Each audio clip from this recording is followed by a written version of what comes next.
Mari bergerak, lekas bergerak, dan selalu menggerakkan.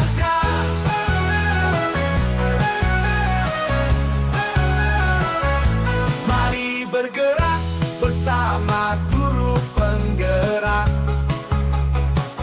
mendapat manfaat bagi pendidikan merdeka.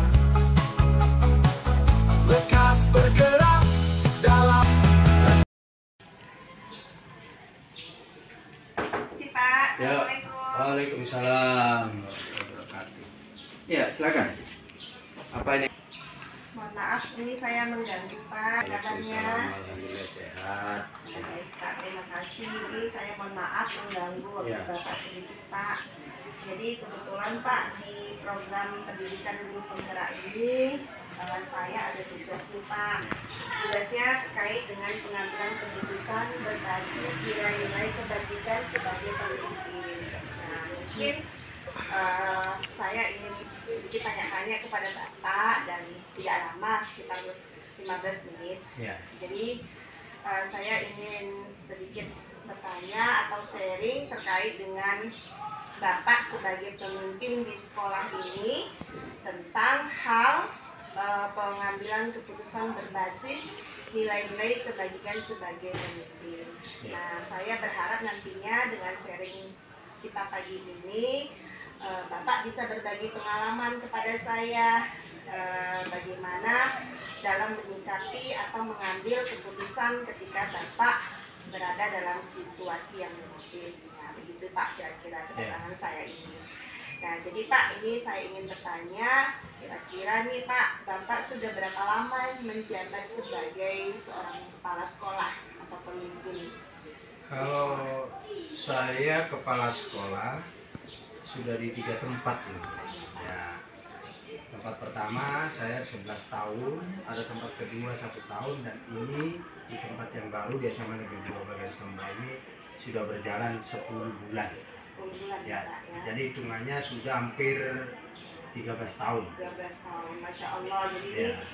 yang sudah cukup lama ya Pak, Ya, pengalamannya lama. memimpin sekolah sudah Ya. cukup lama sekali. Jadi saya sangat yakin Bapak sudah berpengalaman sekali dalam pengambilan keputusan yang sulit atau dilematis ya Pak ya.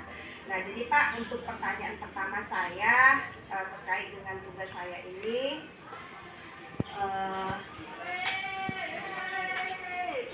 selama ini Pak, bagaimana Bapak dalam mengambil keputusan untuk mengidentifikasi kasus-kasus yang merupakan dilema atau rujukan moral gitu Pak?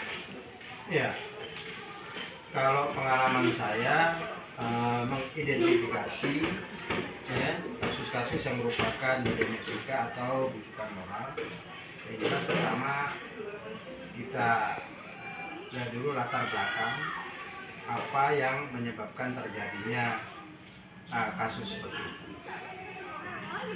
Baru yang jelas kita identifikasi, kita cari akar permasalahan, ya, baik dari sisi eksternal maupun internal. Baru setelah itu kita coba berusaha untuk yang jelas menyelesaikan persoalan itu dengan lebih bijak, ya, lebih bijaksana dalam artian kebijakan ini tidak memihak kepada pihak manapun, tetapi tujuannya tetap menyelesaikan persoalan itu sampai selesai dan tidak ada berkembang di belakang. Semua ya Pak, jawabannya sangat luar biasa, ditambah pengalaman saya dengan dalam hal ini. Nah, berikutnya Pak, pertanyaan yang kedua, selama ini bagaimana Bapak menjalankan keputusan di sekolah Bapak, terutama untuk kasus-kasus di mana ada dua kepentingan yang sama-sama benar atau sama-sama mengandung nilai kebajikan? Ya. Kalau ada dua kasus, dua masalah yang sama-sama benar, ya kan? Kalau masalah ini bisa diselesaikan dua-duanya, oke, itu yang terbaik. tetapi kita tetap bisa memilah-milah mana yang menjadi skala prioritas. Di antara dua kasus ini, ya, misalkan yang menjadi skala prioritas yang harus diselesaikan, maka misalkan satu kasus A, dia merupakan skala prioritas yang harus diselesaikan dan harus dijalani, maka kasus yang B itu bisa ditinggalkan dan tidak usah diselesaikan. Nah, itu ada dua pilihan, tinggal menentukan pilihan itu. Tetapi apabila kalau kasus A dan B, ya kan, bisa dikerjakan dan bisa diselesaikan sejalan berdua, itu malah yang terbaik. Tapi tidak semuanya, pasti berdasarkan mana yang lebih menjadi skala prioritas. Oke Pak ya, jadi ini sangat memang betul-betul dilematis ya Pak. Jadi sama-sama benar, mana nih yang lebih prioritas, yang mau diputuskan yang lebih utama gitu ya Pak ya. Oke Pak, ini jawaban yang memang sangat baik sekali, karena pasti nanti akan ada hal-hal yang bermanfaat ke depannya. Baik Pak, untuk pertanyaan yang berikutnya Pak, langkah-langkah atau prosedur seperti apa yang biasa Bapak lakukan selama ini Pak, terkait dengan masalah ini? Oh ya, langkah-langkah kita kan cari dulu akar permasalahannya apa, penyebab munculnya permasalahan ini apa. Nah, yang seperti pertanyaan mengidentifikasi dulu kan, jelaskan kita cari akar permasalahan apa yang menjadi penyebabnya, ya kan, dari masalah itu. Nah, kalau kita sudah tahu penyebabnya, kita sudah tahu akar permasalahannya, maka kita bisa mengidentifikasi dan kita cari solusi yang jelas ya, solusi yang terbaik, ya kan, untuk bisa memuaskan semua pihak. Dari kasus itu, solusi yang terbaik untuk memuaskan semua pihak, pihak yang jadi masalah dan juga saya sebagai pihak yang menyelesaikan masalah. Jadi tidak ada rasa ketidakadilan di situ. Ya. Intinya solusi terbaik untuk menyelesaikan semua masalah dari kedua belah pihak gitu ya Pak ya. Baik Pak, jadi ini saya lanjut ke pertanyaan yang berikutnya Pak, terkait dengan hal-hal apa saja yang selama ini Bapak anggap efektif dalam pengambilan keputusan pada kasus-kasus di 5 etika? Ya. Hal-hal yang saya anggap efektif, bahwa kita harus tetap memanggil siapa yang bermasalah, individu-individu itu, ya, yang muncul dari kasus di 5 etika itu. Kita panggil dan kita berikan paling tidak nasihat. Yang paling sederhana itu nasihat yang baik, ya kan, nasihat yang bisa dijadikan acuan untuk menyelesaikan persoalan itu. Tapi tetap yang paling terbaik adalah solusi. Oke Pak, jadi dari ini Bapak sudah menjawab tadi ada beberapa hal yang Bapak lakukan. Yang pertama, memanggil siapa yang bermasalah, kemudian yang paling sederhana memberikan nasihat, kemudian solusi untuk solusi. Oke Pak, untuk pertanyaan yang berikutnya ya Pak ya, ini agak lumayan Pak pertanyaannya, ada 8 item. Pertanyaan berikutnya Pak, hal-hal apa saja yang selama ini merupakan tantangan dalam pengambilan keputusan pada kasus-kasus di 5 etika? Ya, hal-hal yang menjadi tantangan ya, biasanya ada ketidakpuasan atau ada rasa tidak senang atas solusi yang diberikan, pasti ada itu. Tapi sebagai seorang pemimpin, ya kan, kita harus bisa memberikan satu, ya itu tadi ya, nasihat yang berguna, ya kan, solusi tadi, dan kita berikan pengertian bahwa untuk menyelesaikan masalah ini harus ada rasa kesadaran diri. Yang paling penting, sadar diri.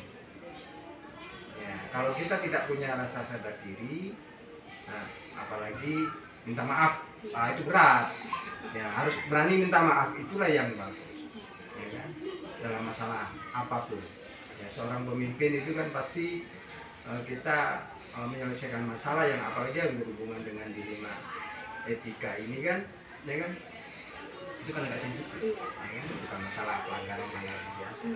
Tadi ada dua kepentingan yang awalnya tadi saya katakan, ya kan? Kalau bisa dua-dua dijalankan, dua-dua menjadi solusi kita jalankan. Tapi apabila tidak, salah satu yang menjadi prioritas yang harus dijalankan. Ya. Jadi benar-benar harus lebih fokus kepada mana yang lebih utama. Iya. Pak, ya. Tetap kita itu tadi rasa sadar diri. Pak, baik Pak, untuk pertanyaan yang berikutnya Pak, apakah Bapak memiliki sebuah tata cara atau jadwal tertentu dalam penyelesaian kasus dilema etika? Apakah Bapak langsung menyelesaikan di tempat atau Bapak memilih sebuah jadwal untuk menyelesaikannya? Bentuk atau prosedur seperti apa yang Bapak jalankan? Ya, yang jelas kita harus membuat jadwal. Ya. Sebab kadang-kadang waktu di saat kejadian itu kan kita tidak bisa menyelesaikan di saat itu, kecuali misalkan anak melakukan pelanggaran membuang sampah sembarangan, bisa kita langsung, ya kan, bisa kita langsung suruh anak itu untuk membuang sampah, gitu. Ya, mengambil sampah itu dan meletakkannya kepada di tempat sampah. Tapi kalau masalah dilema etika itu paling kita membutuhkan waktu yang tepat atau kita jadwalkan untuk kita bertemu, dan itu harus secepatnya, tidak bisa kita tunda-tunda sebab nanti bisa berkembang ke hal-hal yang negatif. Tetap ada jadwal. Ya. Jadi kalau permasalahannya itu ringan-ringan seperti tadi, ya itu langsung ya Pak ya, langsung kita eksekusi dan selesaikan hari ini. Tapi kalau sudah terkait dengan yang enggak urgent, ya berarti kita harus punya jadwal dan itu harus secepatnya ya Pak ya diselesaikan. Baik Pak, untuk pertanyaan yang berikutnya Pak, pertanyaan yang ke-7, adakah seseorang atau faktor-faktor apa yang selama ini mempermudah atau membantu Bapak dalam pengambilan keputusan dalam kasus-kasus dilema etika? Oh ya, jelas bukannya seseorang, kita di sekolah itu tim, ya kan? Nah, kalau untuk segala permasalahan anak, sebagainya ada tim kita yang pertama yang paling dekat sama anak-anak itu adalah wali kelas.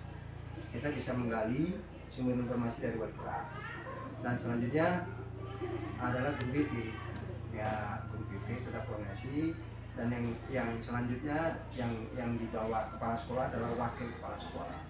Itu jelas kita dalam satu tim, nggak bisa kita selesaikan sendiri apabila masalah itu sudah menyangkut anak. Ya, kepala sekolah kan nggak ngurusi anak. Iya. Artinya ada struktural ya Pak ya, dan ini kolaborasi dari mulai yang paling bawah wali kelas, kemudian kepada guru BK atau guru BP, selanjutnya wakil siswa. Tidak mentok, tidak selesai baru ke Bapak ya Pak. Iya. Baik Pak, untuk pertanyaan yang terakhir nih Pak, dari semua hal yang telah disampaikan, pembelajaran apa yang dapat Bapak petik dari pengalaman Bapak mengambil keputusan dilema etika? Ya, jadi pengalaman yang bisa saya petik dari penyelesaian masalah dilema etika, paling tidak jika ada satu kasus atau dua kasus yang bisa kita selesaikan dan kita carikan solusinya, kan? Jadi pengalaman yang dipetik untuk kedepannya adalah jika terjadi masalah dilema etika yang bukan seperti itu, bukan yang seperti sebelum-sebelumnya atau yang lain, kita tetap mengacu pada penyelesaian yang sudah kita lakukan sebelumnya. Hanya tinggal cari ya langkah-langkah yang lebih efektif untuk menyelesaikan. Jadi permasalahan yang ada ini menjadi pembelajaran Ya, untuk masalah jelas. berikutnya gitu ya Pak ya. jika ada Dan muncul ya. nanti akan dicari lagi langkah-langkah Ya. yang berbeda Yang untuk berbeda. menyelesaikan gitu ya Ya, Pak ya. tergantung tadi masalahnya berat dan tidak. Iya. Baik Pak, jawaban Bapak luar biasa sekali pada Ya. pagi hari ini. Jadi Pak, alhamdulillah saya mendapatkan ilmu dari jawaban-jawaban Bapak atas pertanyaan-pertanyaan yang telah saya ajukan tadi. Jadi ini merupakan pengalaman yang luar biasa bagi saya Pak. Ya. Karena sekarang ini kan saya sedang dalam masa pendidikan di negara, jadi saya berharap ilmu hari ini itu bisa menambah wawasan saya terkait pemimpin pembelajaran di sekolah. Jadi Pak, terima kasih sekali saya ucapkan kepada Bapak atas sharing-sharing yang dilakukan pada pagi hari ini. Ini pengalaman yang sangat luar biasa seperti yang saya katakan tadi, dan saya sangat berharap dan mudah-mudahan ini bermanfaat bagi saya ke depannya. Jadi semoga Bapak sehat selalu, Bapak saya kemudian bisa mendapatkan kelancaran dan kesuksesan dalam menjalankan tugas, dan apa yang Bapak cita-citakan untuk sekolah yang Bapak pimpin ini itu dapat terwujud dan tentunya mendapatkan keridhaan dari Allah Subhanahu wa Ta'ala. Saya mohon maaf karena mungkin waktu Bapak tersita untuk menjawab pertanyaan-pertanyaan saya ini. Jadi saya juga ini mohon pamit Pak langsung untuk melanjutkan kegiatan pembelajaran ikhlas. Sekali terima kasih Pak. Assalamualaikum warahmatullahi wabarakatuh. Waalaikumsalam. Pendidikan penggerak, ciptakan generasi unggul penopang bangsa. Mari bergerak. Assalamualaikum Bu. Waalaikumsalam. Silakan masuk, Bu. Kita duduk. Baik, Bu. Makasih Bu. Mohon maaf saya mengganggu waktu Ibu. Oh, nggak apa-apa, Bu. Silakan. Jadi Bu, ini saya dari SMA Negeri 2, salah satu guru yang saat ini sedang menempuh pendidikan guru penggerak. Jadi dalam hal ini saya ada tugas nih Bu terkait dengan pengambilan keputusan berbasis nilai-nilai kebajikan sebagai pemimpin. Jadi saya ingin diskusi atau saya ingin tanya-tanya kepada Ibu terkait hal ini, dan bagaimana nanti ke depannya terkait pengambilan keputusan yang berbasis nilai-nilai kebajikan sebagai pemimpin.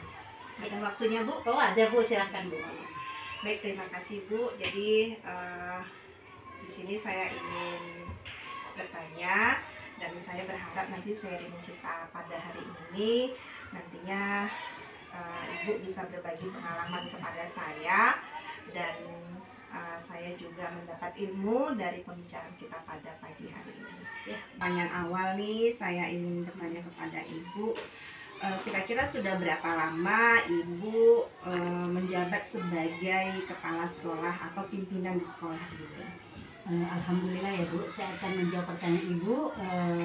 Saya mendapat tugas di sini atau menjabat sebagai kepala sekolah di sini sudah kurang lebih 3 tahun, Bu. Kira-kira seperti itu. Alhamdulillah, berarti sudah cukup lama ya, Bu, Ya, ya. alhamdulillah. Berarti menurut saya Ibu sudah memiliki pengalaman nih dalam pengambilan keputusan yang sulit atau dilematis di sekolah ini, begitu ya Bu ya? Insya Allah. Oh, insya Allah. Baik Bu, untuk pertanyaan berikutnya Bu, ini yang ingin saya tanyakan kepada Ibu, ketika terjadi suatu masalah atau peristiwa atau sebut saja kasus ya Pak, apa ya Bu ya, kira-kira bagaimana Ibu bisa menentukan atau mengidentifikasi bahwa kasus tersebut atau situasi tersebut itu termasuk ke dalam dilema etika atau bujukan moral? Kalau menurut saya kan, Bu, sebagai kepala sekolah di sini, dalam menentukan kasus itu dilema etika atau bujukan moral itu tergantung kasusnya, Bu. Kalau kasus itu memang dilema etika, saya akan bicarakan dulu kasus ini, Bu, pertama dengan guru-guru. Kalau memang betul-betul kasus ini dilema etika, jadi saya kumpulkan guru-guru, kami diskusikan kasus tersebut ya Bu.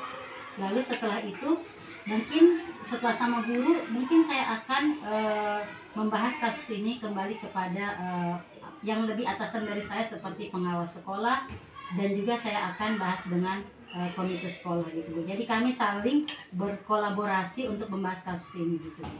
Seperti itu. Berarti ini cara yang terkait dengan dilema etika Iya, tadi ya Bu ya. Jadi ini saya bisa mengambil kesimpulan dari jawaban pertama, ini Ibu memecahkan kasus ini secara struktural ya. Betul, Bu. Yang pertama dengan membicarakan dengan guru-guru, diskusi, kemudian membahas kasus ini. Jika memang belum terselesaikan, Ibu kepada atasan Ibu, pada pengawas atasan saya, sekolah. betul. Oke Bu, baik Bu. Untuk pertanyaan yang berikutnya, selama ini bagaimana Ibu menjalankan keputusan di sekolah Ibu, terutama untuk kasus-kasus di mana ada dua kepentingan yang sama-sama benar atau sama-sama mengandung nilai kebajikan? Iya, jadi kira-kira Bu, kalau saya sendiri dalam mengambil masalah, misalnya ada kasus kan Bu di sekolah saya. Seperti yang pertama, jawaban saya pertama tadi Bu, saya akan diskusikan dulu mungkin dengan salah seorang guru dulu ya Bu. Kalau saya seperti itu kalau di sini, baru setelah itu saya kumpulkan kembali guru-guru ya kan Bu. Ya mungkin setelah itu juga saya akan bahas lagi dengan komite sekolah dan juga pengawas sekolah seperti tadi Bu. Jadi saya tidak mengambil keputusan sendiri dalam masalah kasus tersebut gitu Bu. Oke, berarti intinya di Iya. pertanyaan yang kedua ini Ibu Berkolaborasi lagi, Bu. Dengan semua lah, iya, warga dengan sekolah. semua warga sekolah, komite sekolah dan Komite pengawas sekolah. sekolah. Iya, oke, luar biasa ya Bu ya jawabannya. Untuk selanjutnya ya Bu, pertanyaan yang ketiga, langkah-langkah atau prosedur apa yang biasa Ibu lakukan selama ini? Iya. Jadi saya pertama-tama langkah untuk mengatasi masalah itu ya Bu, masalah-masalah yang terjadi di sekolah. Langkah yang pertama saya akan kolaborasi itulah Bu. Iya. Kolaborasi itu langkah pertama itu saya akan berkolaborasi. Misalnya ada kasus antara guru dengan guru misalnya Bu, Iya. ya saya akan panggil guru tersebut. Nah, misalnya saya akan panggil dua-duanya ke sini, bagaimana yang terbaik. Jika masalah itu mungkin sudah selesai, dan saya akan datang juga kepada guru lah, sama seperti tadi juga bermusyawarah gitu. Jadi harus saling kolaborasi dan bermusyawarah Bu. Kalau tidak akan terselesaikan kasus yang ada di sekolah. Itu langkah saya. Jadi setelah itu pun saya juga akan ke atasan saya juga seperti itu. Yang penting intinya langkah saya itu yaitu berbicara dulu dengan guru, yang mana guru itu mungkin ada masalah. Kalau dengan anak ya mungkin saya akan panggil guru kelasnya. Nah, guru kelasnya kami bicara bersama. Lalu guru kelas tersebut berkolaborasi dengan guru yang lain. Bu, sini kan ada guru bidang studi. Itu langkahnya kalau saya sama guru seperti itu. Kalau guru saya dengan misalnya ada murid yang bermasalah, ya saya akan selesaikan secara misalnya saya panggil guru tersebut ya kan. Lalu guru tersebut mungkin akan berkolaborasi dengan guru mata pelajaran yang lain sampai masalah itu selesai gitu Bu. Jadi kalau ini terkait dengan pembelajaran ini mengarahnya kepada paradigma dilema etika Iya, betul. pribadi Pribadi dengan kelompok gitu ya Bu ya, betul, iya. individu dengan Individu dan kelompok kelompok, iya Bu ya. Hmm. Oke ya Bu, pertanyaan Ini nengok di mana? selanjutnya Nengok ya sini. Bu, terkait ini pertanyaan yang keempat. Iya, Bu. Hal-hal apa saja yang selama ini Ibu anggap efektif dalam pengambilan keputusan pada kasus-kasus dilema etika? Iya.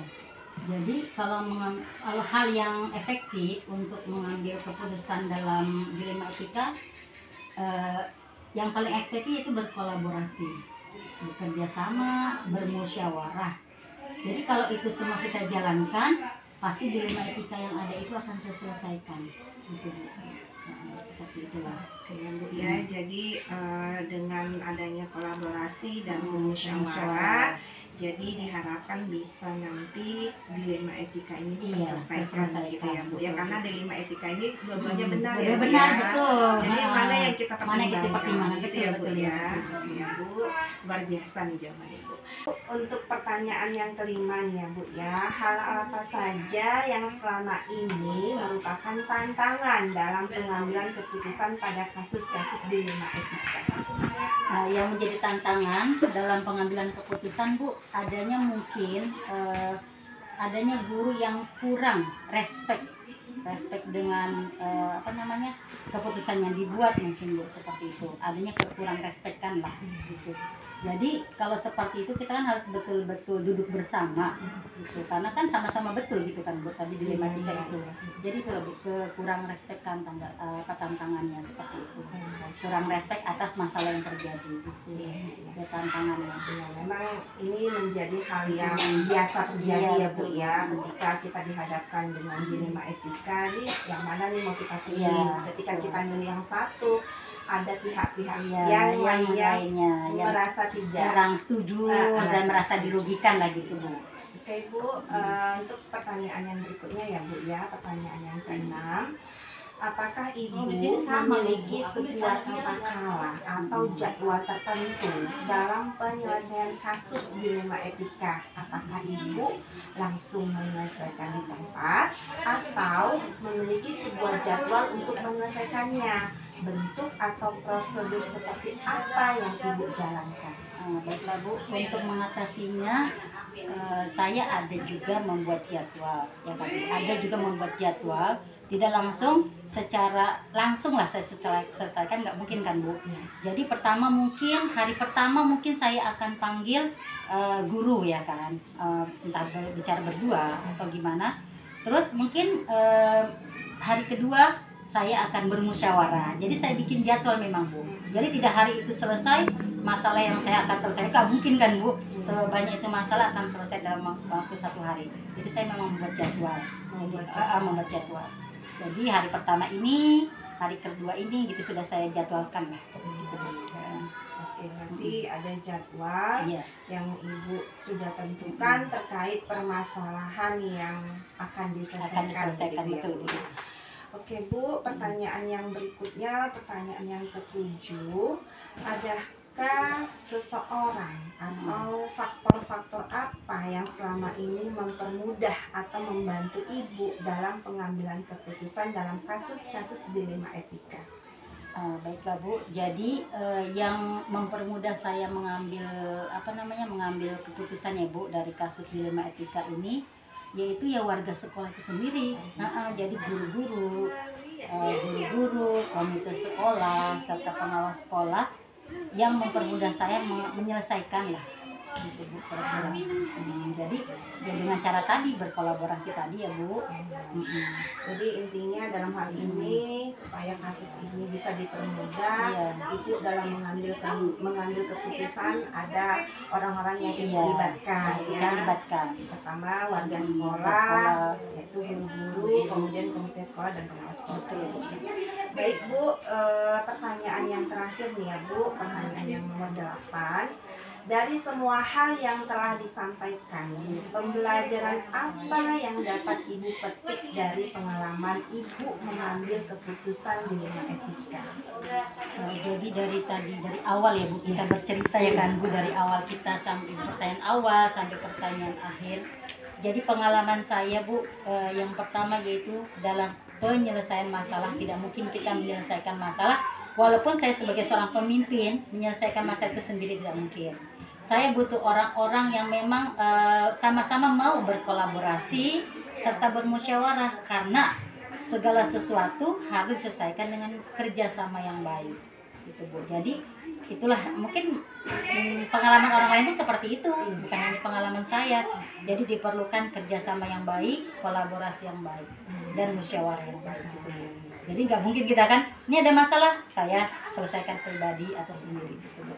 Jadi dalam hal ini Ibu mengambil keputusan dengan melakukan pertimbangan dengan berkolaborasi ya. Jadi ini luar biasa sekali jawaban Ibu hari ini. Alhamdulillah saya mendapatkan jawaban-jawaban yang sangat baik terkait dengan pertanyaan yang telah saya ajukan tadi, dan ini pengalaman yang luar biasa bagi saya. Jadi sekali lagi saya mengucapkan terima kasih atas waktu yang telah Ibu berikan kepada saya, atas sharing-sharing yang Ibu sampaikan, dan saya sangat berharap ini bisa menjadi pembelajaran bagi saya ke depannya, bagaimana menjadi seorang pemimpin yang bisa mengambil keputusan dengan mempertimbangkan nilai-nilai kebajikan. Dan saya juga mohon maaf kedatangan saya ini mengganggu waktu Ibu. Mudah-mudahan Ibu bisa kedepannya lebih lancar dalam menjalankan tugas. Apa yang Ibu cita-citakan terhadap sekolah Ibu ini bisa terwujud dan tentunya bisa mendapatkan keridhaan dari Allah Subhanahu wa Ta'ala. Jadi sekali lagi saya ucapkan terima kasih. Semoga Ibu sehat selalu. Saya juga langsung mohon pamit untuk melanjutkan kegiatan di sekolah saya. Terima kasih Bu. Sama-sama ya Bu. Semoga Ibu sukses terus. Amin. Terima kasih. Silakan. Lekas bergerak dan selalu menggerakkan. Mari bergerak, lekas bergerak dan selalu menggerakkan.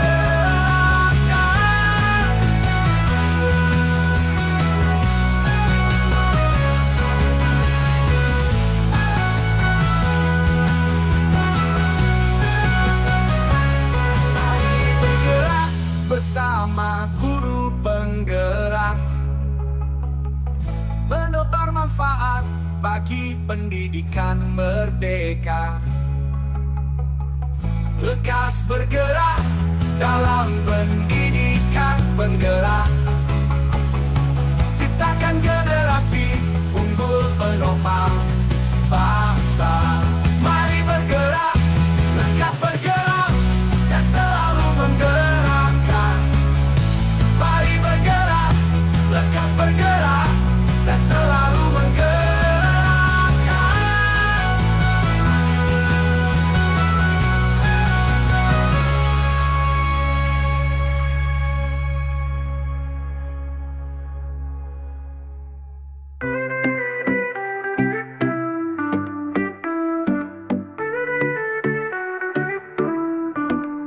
Mari bergerak bersama guru penggerak, menebar manfaat bagi pendidikan merdeka. Lekas bergerak dalam pendidikan penggerak, ciptakan generasi unggul penopang bangsa. Mari